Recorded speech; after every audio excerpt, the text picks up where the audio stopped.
جب تک میاں بیوی کی مثال نہ ہو نا بات سمجھ میں نہیں آتی. تو آپ کی بیگم نے آپ کو آ کے کہا کہ میں سوچ رہی ہوں غفار آپ سے زیادہ خوبصورت ہے, میں سوچ رہی ہوں. آپ کو غصہ آئے گا کہ نہیں آئے گا؟ بولو. آپ کا نام جمشید ہے اور وہ سوچ کیا رہی ہے غفار کے بارے میں کہ وہ زیادہ خوبصورت ہے. آپ نے اس پہ غصہ کیا, بیگم شٹ اپ, تم غفار کو مجھ سے زیادہ خوبصورت سمجھنے کا سوچ رہی ہو. تو کہ میں سوچ ہی رہی ہوں نا, میں کوئی غفار سے شادی تھوڑی کر رہی ہوں, نہ میں آپ سے ڈیورس لے رہی ہوں, میں صرف سوچ رہی ہوں اور جھوٹ بھی نہیں سوچ رہی. آپ دیکھ لو, یہ تصویر دیکھو اور اپنی دیکھو, اور حقیقت میں بھی غفار زیادہ خوبصورت ہو, واقعی ہو بھی. دیکھو آپ اپنے آپ کو دیکھو اور وہ دیکھو کتنا ہینڈسم. تو آپ اس بات پہ مطمئن ہو جاؤ گے, آپ بولو گے بات تو تم نے صحیح کی ہے, واقعی غفار ہے یار, میں تو اس کے مقابلے میں کچھ بھی نہیں ہوں, لہذا تم غلط نہیں سوچ رہی, تم جو سوچ رہی ہو وہ بولو صحیح سوچ رہی ہو, اس لیے میں اب کچھ نہیں کہہ سکتا. یہ کہو گے آپ نہ, آپ اسے بولو گے بیگم یہ بحث الگ ہے, غفار مجھ سے زیادہ خوبصورت ہے یا بدصورت ہے, خوبصورت ہو یا بدصورت ہو, آپ کو یہ سوچنے پر پابندی ہے. وہ جو ہوگا وہ ہوگا بھائی, آپ کے لیے تو میں ہی ہوں سب کچھ. آپ پہ فرض ہے کہ آپ یہ سوچو دنیا میں سب سے زیادہ ہینڈسم میں ہوں. کیا خیال ہے؟ یہی ہے کہ بیوی کو آپ نے بولا کہ دیکھو وہ تمہاری فرینڈ تھی کتنی خوبصورت, میں سوچ رہا ہوں کہ وہ بہت خوبصورت ہے. بیوی کو غصہ آئے گا کہ نہیں آئے گا؟ تو آپ نے بیوی کو کہا کہ تمہیں غصہ کیوں آ رہا ہے, تم دیکھ لو تصویر میں دیکھو کیسی خوبصورت ہیروئن جیسی لگ رہی ہے, اور تم اپنے آپ کو دیکھو پورے گھی کا ڈبہ لگ رہی ہو, تم کولیسٹرول کا ڈبہ لگ رہی ہو تم, وہ دیکھو. تو بیگم خوش ہو جائے گی, یہ بات تو صحیح کی آپ نے. بیگم کہے گی بھائی بات آپ صحیح کرو یا غلط کرو, وہ مجھ سے زیادہ خوبصورت ہو یا نہیں ہو, یہ آپ کے سوچنے کا کام نہیں ہے, یہ آپ کی ٹینشن نہیں ہے. اس کے لیے بہت سارے لوگ سوچ رہے ہیں, آپ سوچ کے یہ ٹینشن نہ لیں. تو پتا چلا کہ بعض چیزیں صحیح ہوتی ہیں, پھر بھی آپ کو سوچنے پر پابندی ہوتی ہے کہ بھائی آپ کا ہیڈک نہیں ہے. تو اللہ نے ہمیں غم کے موقع پہ یہ کہہ دیا کہ تمہیں یہ سوچنے پر پابندی ہے کہ غلط ہوا ہے تمہارے ساتھ, اور یہ پابندی ہم کہہ سکتے ہیں کہ ہوا تو غلط ہے لیکن اللہ نے سوچنے پر پابندی لگا دی. نا نا نا نا نا نا, یہ ڈیفرنٹ کیس ہے. وہاں تو غفار واقعی ہینڈسم ہے لیکن شوہر کہہ رہے ہیں سوچو مت. وہاں تو دوسری لڑکی بڑی خوبصورت ہے لیکن بیوی کہہ رہی ہے سوچو مت. یہاں اللہ کہہ رہا ہے کہ اگر تم نے یہ سوچا نا کہ میرے ساتھ غلط ہوا ہے تو پھر غلط ہی ہوا ہے, یہ سوچا کہ صحیح ہوا ہے تو پھر یہ غلط صحیح ہی ہوا ہے, میں صحیح کر دوں گا اس کو. تم آخرت میں کہو گے اللہ جو غم مجھے ملا وہ واقعی اچھا ہو گیا میرے ساتھ. اس کی مثال ایسے ہے جیسے اگر تم نے, جمشید کہہ رہا ہے اپنی بیگم سے کہ تم نے میرے بارے میں سوچا نا کہ میں خوبصورت ہوں, اگرچہ یہ سوچنا غلط ہوگا, میں خوبصورت نہیں ہوں, لیکن قدرت نے سسٹم ایسا بنایا تم سوچو گی تو میں ہو جاؤں گا خوبصورت, پھر تو وہ لازمی سوچے گی کہ نہیں سوچے گی. کیا خیال ہے بھائی؟ آپ نے بیگم سے کہا بیگم یہ انٹی بڑی خوبصورت ہے, بیگم کو غصہ آیا تو بیگم کہے گی بھائی خوبصورت ہے تو بھی آپ سوچ نہیں سکتے. لیکن اگر بیگم کہے کہ میرے پاس ایسا کچھ سسٹم ہے اللہ کی طرف سے کہ آپ مجھے میرے بارے میں سوچو میں زیادہ خوبصورت ہوں تو قدرت مجھے خوبصورت کر دے گی, پھر تو آپ لازمی سوچو گے نا بیوی کے بارے میں کہ یہی خوبصورت ہے. حالانکہ وہاں یہ ممکن نہیں ہے, جو خوبصورت ہے وہ خوبصورت رہے گی, جو بدصورت ہے وہ بدصورت رہے گی. لیکن یہاں اللہ نے ہمیں بتا دیا کہ تم غم کو اگر یہ سمجھو گے کہ یہ واقعی میرے ساتھ غلط ہوا ہے تو اللہ کہیں گے غلط ہی ہوا ہے پھر تمہارے ساتھ. اور اگر سمجھو گے نا کہ اچھا ہوا جو ہوا, ہمارا رب ہمارا خیر خواہ ہے, وہ ہمارے ساتھ اچھا ہی کرتا ہے, تو پھر یہ اچھا ہی ہوگا تمہارے ساتھ, کیونکہ طاقتیں کس کے ہاتھ میں ہیں؟ اللہ کے ہاتھ میں. ایک بوڑھا شخص بیمار تھا بخار میں, ہمارے نبی ان کے پاس گئے اور نبی نے تسلی دی طہور انشاء اللہ, فرمایا یہ بخار یہ گناہوں کو معاف کرے گا تمہارے. نبی نے فرمایا کہ جو آخرت میں جہنم کی گرمی ہے نا, اللہ کسی کو بخار میں ڈال کے مسلمان کی وہ گرمی دور کر دیتے ہیں, اس کے حصے کا عذاب دنیا میں دے دیتے ہیں تو رحمت بن جاتا ہے. تو ان بوڑھے نے کہا کہ یہ رحمت نہیں ہے, یہ عذاب ہے جو بڈھے کو ستانے کے لیے آیا ہوا ہے, اس طرح کے الفاظ کہے. آپ نے فرمایا اب یہ ایسے ہی ہے, اب یہ کیا ہے, اب یہ رحمت نہیں ہے, اب یہ صرف ٹینشن برائے ٹینشن ہے, اس سے کوئی گناہ نہیں معاف ہوں گے اور یہ رحمت نہیں بنے گا. تو غم سے پہلے کے اصول شریعت میں کچھ اور ہیں اور غم کے بعد کچھ اور. تو اب وہ یہ باتیں کر رہے تھے, یہ ہو گیا یہ ہو گیا, تسلی دے رہے تھے اپنے آپ کو بھی اور مجھے بھی. تو مجھے بڑا اچھا لگا, اچھا یہ لگا کہ یار دیکھو اس بحث میں نہیں پڑھ رہے کہ اچھا ہوا کہ غلط ہوا. بھائی ہمیں یہ بحث کرنی ہے, ہم اللہ کے غلام ہیں. اس وقت اللہ نے ہمیں کیا سوچنے کا حکم دیا ہے؟ اللہ نے ہمیں یہ سوچنے کا حکم دیا ہے کہ سوچو صحیح ہوا ہے, تو صحیح ہونے کے پہلو نکالتے رہو بیٹھ کے. اس میں لبرل اور سیکولر آدمی کے پاس یہ آپشن بولو نہیں ہے. وہ کہے گا نہیں غلط ہوا ہے, یہ غلط ہوا ہے میرے ساتھ, غلط ہوا ہے تو کیا کروں, غلط ہوا ہے, ٹینشن میں جائے گا, پریشان ہوگا, پھر ڈھیاں گولی مار کے اپنے آپ کو ہلاک کر دے گا. تبھی تو غیر مسلموں میں خودکشیاں بہت زیادہ ہیں. مسلمان ہر پہلو میں خیر نکالتا ہے, اور اس میں ہم کسی سے ڈیبیٹ نہیں کر سکتے. کوئی غیر مسلم اگر ہم سے کہیں یار تم خیر کیوں نکال رہے ہو, تو ہم کیا کہیں گے؟ بھائی جیسے جمشید کی بیوی پر یہ پابندی ہے کہ غفار کے بارے میں سوچے کہ غفار زیادہ خوبصورت ہے, ایسے ہی اللہ نے ہم پہ پابندی لگا دی ہے کہ ہم غم میں یہ سوچیں کہ ہمارے ساتھ غلط ہوا ہے. یہ کس نے پابندی لگا دی ہے؟ اللہ نے. تو جب اللہ نے ہم پہ پابندی لگا دی رمضان میں کھانے پینے پر, ہم نے کھانا پینا چھوڑ دیا, حالانکہ کتنا دل کر رہا تھا. کیا خیال ہے چائے پینے کا, گٹکے کھانے کا؟ اللہ معاف فرمائے, آج کل تو کھانا کھانے کا کم دل کرتا ہے, گٹکے کھانے کا زیادہ دل کرتا ہے. بھائی اللہ نے جب پابندی لگائی ہوئی ہے رمضان میں, اللہ وہ تو اور زیادہ اللاجیکل کام ہے دیکھنے میں. اور فاسٹنگ بھی کروانی تھی بھائی 12 گھنٹے کی, اللہ تعالیٰ کروا لیتے 8 بجے سے لے کر رات 8 بجے تک. کیا خیال ہے؟ لیکن اللہ میاں نے کیا حکم دیا؟ صبح صادق کے وقت, جو دنیا میں کوئی کھاتا ہی نہیں اس ٹائم پہ, اس وقت کھاؤ. نہیں کھایا جا رہا بھائی, اس وقت نہیں کھاؤ, بس اسی وقت. صبح صادق ہو گئی, کھانا پینا ناجائز. تو جب ہم نے یہ کام اللہ کے کہنے پہ کر لیا, نماز پڑھ لی اللہ کے کہنے پر, تو جب اللہ کہہ رہا ہے کہ اب کوئی مصیبت پہنچی ہے تو سوچو کہ بالکل ٹھیک ہوا ہے, بالکل ٹھیک ہوا ہے.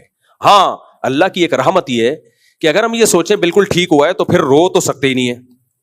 اب بیٹے کی جدائی کا غم میں آنسو نکل رہے ہیں, تو اگلا کہے گا کہ اچھا ان کی آنکھوں میں آنسو بھی آ گئے, ظاہر غم تو ہے نا. اب میں یہ نہیں پوچھ سکتا کہ ایک طرف تو آپ کہہ رہے ہیں کہ جو ہوا بہتر ہوا, تو پھر آنکھوں سے آنسو کیوں آ رہے ہیں؟ ٹھیک ہے نا, اللہ کی اتنی رحمت, اللہ نے کہا بھائی یہ تمہارے کنٹرول میں نہیں ہے, اس پہ کوئی مواخذہ نہیں ہوگا. کتنا اچھا حکم دے دیا یار اللہ نے, اور کیا چاہیے؟ جو غیر اختیاری غم ہو رہا ہے وہ تو ٹھیک ہے, ہونے دو, اس پہ اللہ پوچھے گا نہیں, منہ سے الفاظ صحیح نکلنے چاہیے. ٹھیک ہے نا. جیسے بیگم کو بیٹھے بیٹھے خیال آ گیا کہ غفار اچھا ہے, خود بخود آ گیا, کوئی گناہ نہیں ہے بھائی, خود بخود کچھ بھی آ سکتا ہے. اب آ کے آپ سے کہہ رہی ہے کہ مجھے یہ خیال آ رہا ہے, اب آپ کو غصہ, اب کم بخت تجھے آ بھی رہا تھا, مجھے کیوں بتا رہی ہے آ کے؟ کیا خیال ہے بھائی؟ پھر آپ اس کو بولے کہ ٹھیک ہے مجھے بھی ایک دن خیال آیا تھا وہاں شادی کر لیتا, وہ زیادہ اچھی انٹی تھی, وہ زیادہ اچھی خوبصورت تھی, تو اب میں بھی جب جتنے میری زندگی میں خیالات آئے ہیں نا, یہ آئندہ آئیں گے, میں تجھے بتاتا رہوں گا بیٹھ کے اور ٹینشن دیتا رہوں گا.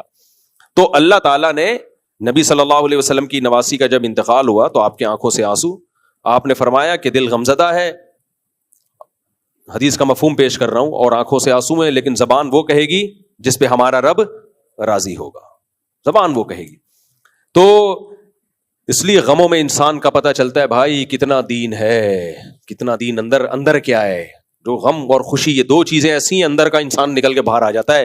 اللہ سے دعا مانگو, ہم کمزور ہیں, اللہ ہمیں غم نہ دے, مصیبتیں نہ دے, اللہ ہمیں پریشانیوں سے, اللہ تعالیٰ ہم سب کو بچائے. ہم کمزور لوگ ہیں, ہر ایک کا ایسا حوصلہ نہیں ہوتا جیسے ان کا حوصلہ ہے کہ بچے کی موت پہ اتنا صبر کیا انہوں نے, ماں نے بھی باپ نے بھی, تو ہر ایک کا حوصلہ نہیں ہوتا. اللہ سے عافیت مانگنی چاہیے, لیکن اللہ نہ کرے کوئی غم آ جائے تو بھائی غلط سوچنے پر اللہ نے ہم پر پابندی, اور اللہ کے ہم پر بہت احسان ہو گیا کہ اللہ نے غلط سوچنے پر پابندی لگا دی.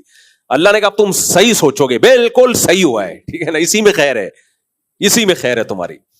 تو یہ جو اللہ کو مانتے ہیں ان کے لیے مسئلہ آسان ہو گیا. کہیں گے بھائی اللہ نے حکم دیا, اب اللہ کے حکم کے آگے تو ہم کچھ کر نہیں سکتے. جیسے یعقوب علیہ السلام کا بیٹا گم گیا تو وہ کیا کہتے رہے آخر تک, اعلم من اللہ ما لا تعلمون. تو یہ ایک دینداری کا نا بہت بڑا معیار ہے. تو اس لیے میرے بھائی اللہ چاہتے ہیں غم صرف ایک ہی ہو, کون سا؟ آخرت. اس کے علاوہ غم فری زندگی ہونی چاہیے انسان کی, جو ہوتی نہیں ہے, کچھ نہ کچھ پریشانیاں آتی ہیں, صبر کرنا ہے, لیکن جو پالنا ہے نا غم, وہ اللہ نے ان آیتوں میں بیان کر دیا.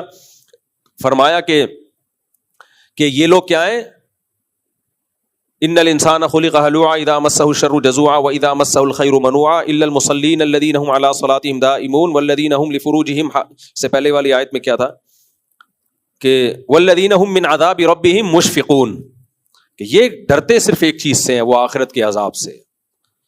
نبی صلی اللہ علیہ وسلم نے فرمایا جس نے ایک فکر بنا لی نا کہ میرا اصل ہدف کیا ہے, آخرت, اصل ہدف وہ ہے. تو آپ صلی اللہ علیہ وسلم نے فرمایا اللہ اس کی ساری فکروں کو سمیٹ دے گا, اور جس نے ایک آخرت کی فکر کو فکر نہیں بنایا اس کی فکریں بکھیر دے گا اللہ تعالیٰ. اتنی ٹینشنیں ہوں گی نا اس کے اوپر, اتنی پریشانیاں, اتنی ٹینشنیں, اسے پتہ ہی نہیں چلے گا کہ میرا اصل کامیابی کہتے کس کو ہے, اس کو یہی نہیں پتہ چلے گا. سکون کے پیچھے بھاگتا رہے گا پاگلوں کی طرح, اور جیسے جیسے عمر بڑھے گی نا سکون اس سے اتنا ہی دور ہوتا چلا جائے گا. دیکھو دنیا پرس آدمی جس نے آخرت کو ہدف نہ بنایا ہو, اس کی نظر میں کامیابی کی ڈیفینیشن کیا ہے؟ مال مل جائے اور شہرت اور عزت. کیا خیال ہے؟ یہ تین چیزیں مل جائیں, یہی ہے نا. اور ان تینوں چیزوں سے مقصد کیا ہے؟ سکون ہوگا. اس کو لذت ان تین چیزوں میں ہوتی ہے. مال سے کیا ہوگا؟ عیاشی کرے گا. ایسا ہی ہے نا. اب مجھے ایک بات بتاؤ, ایک آپ کے پاس جو تھے عیاشی کے پیسے نہیں تھے, صحت ہے عیاشی کے لائق. ایک آدمی آپ کو کہے کہ یہ 1 کروڑ روپے میں تمہیں دے رہا ہوں, نائٹ کلب میں جا کے عیاشی کرنا. لیکن یہ 1 کروڑ روپے لوگے نا, اس میں ایک فالٹ یہ ہے کہ جو یہ پیسے لے گا اس میں طاقت ختم ہو جائے گی عیاشی کی. تو اب آپ لوگے وہ پیسے, بولو گے بھائی فائدہ کیا جب میرے. اور آسان مثال, آپ کو پستے کھانے کا بہت شوق تھا. میں مثال بھی وہ دیتا ہوں جس کا مجھے شوق ہوتا ہے. خیر, پستے کھانے کا بہت شوق تھا. کسی نے کہا کہ یہ پستہ میں آپ کے لیے ارینج کر رہا ہوں, روزانہ آپ کو اتنا پستہ مل جائے گا, لیکن نہ دانت رہیں گے چبانے کے قابل اور نہ آپ کے معدے میں طاقت ہوگی کہ اس کو ہضم کر سکو. تو ایسا پستہ قبول ہوگا آپ کو؟ بولو کہ ایسے پستے کا میں کیا کروں گا جس کو میں چبا بھی نہیں سکتا اور جس کو میں پیٹ میں. تو پستہ تو ملے گا, لیکن وہ پستہ آپ کی خوشی میں اضافہ نہیں کرے گا بلکہ غم میں اضافہ کر دے گا الٹا, کہ یار ایسے ٹائم پہ ملا کہ جب پیٹ میں آنت نہیں اور منہ میں دانت نہیں. ہوتا یہ ہے کہ دنیا پرس آدمی جو دنیا کو ہدف بناتا ہے تو ایک وقت تک تو اللہ اگر چاہے اس کو عیاشی مل جاتی ہے, لیکن 2 خوف اس پر ایسے مسلط ہوتے ہیں نا جو اسے گھن کی طرح, دیمک کی طرح چاٹتے ہیں اس کو. ایک بڑھاپا اور ایک موت کا خوف. یہ 2 خوف اللہ نے ایسے لگا دیے جس سے کوئی انسان بچ نہیں سکتا. یعنی قرآن کے الفاظ دیکھو, وَلَوْ كُنْتُمْ فِي بُرُوجٍ مُشَيَّدَةٍ, مضبوط قلعوں کے اندر بند ہو جاؤ گے بھی نا تو بھی آپ بیٹھے بیٹھے مر جاتے ہو. آپ نے کتنے گارڈ رکھ لیے, ہارٹ اٹیک سے مر گئے. گارڈ آپ کو ہارٹ اٹیک سے تھوڑی بچا سکتا ہے. گردے فیل ہو گئے, ایکسیڈنٹ ہو گیا, جہاز کریش ہو گیا, ٹرین کا حادثہ ہو گیا. کیا امریکہ میں نہیں لوگ مرتے؟ کیا جاپان میں نہیں لوگ مرتے؟ تو یہ موت کا خوف اللہ اس کے اوپر مسلط کرتے ہیں ہر وقت. یہ خوف کہ یار مر گیا تو کیا ہوگا, مر گیا تو. اور یہ میں نے دیکھا ہے لوگوں میں. دوسرا بڑھاپا. دوسرا کیا ہے؟ جیسے ہی بوڑھے ہوتے ہیں نا یہ لوگ ساتھ چھوڑنا شروع کر دیتے ہیں, کیونکہ وہ بوڑھا بیچارہ کسی کو کیا انٹرٹین کرے گا. آپ کے پوتے نواسے ہیں تو وہ تو کسی, آج کل تو وہ بھی نہیں پوچھتے, بے دین جو ہوتے ہیں. تو وہ جوانی ختم, وہ دولت ہے لیکن نہ کھا سکتے ہیں, نہ پہن سکتے ہیں, نہ پی سکتے ہیں, اور آہستہ آہستہ وہ بڑھاپا بتا رہا ہوتا ہے کہ اب تیرا ٹائم آ گیا. یہ 2 خوف انسان کو ایسا مارتے ہیں نا, ایسا ٹینشن دیتے ہیں کہ یہ مصنوعی خوشیاں لے رہے ہوتے ہیں.